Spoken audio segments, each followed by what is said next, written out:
ওই একটা সিগারেট দে। কি সারা দেশ ভাই, ক্লিয়ার করে কো। আরে বেটা, ওই যে তোর চাচা বই রয়েছে এখানে। তে চাচাই বলেছে তাতে কি হয়েছে? এটা কি মাথায় উঠাই রাখুম না দুইজনে মিলে নাচুম? তোরা সিগারেট দিতে গেছি, সিগারেট দে।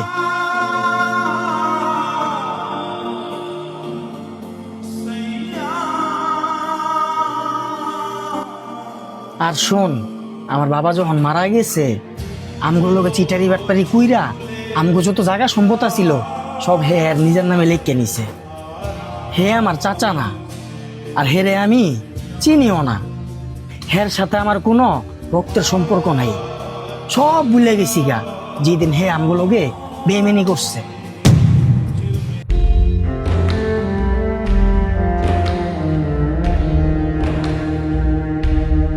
দেখছো ভাতিজা, আজকাল উপকার করে অযথার বাড়ি খাওয়ান লাগে।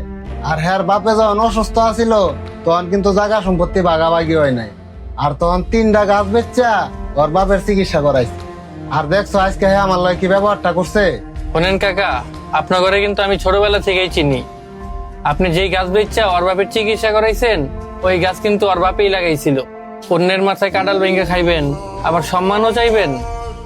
আর শোনেন কাকা, এখনো এই সমাজে আপনাদের মতো অনেক মানুষ আছে যারা সম্পত্তির লোভে একটা ইতিমকেও ঠকাইতে দ্বিধাবোধ করে না। আর এত কিছু হয়ে যাওয়ার পরে আপনি এখনো সম্মান চান?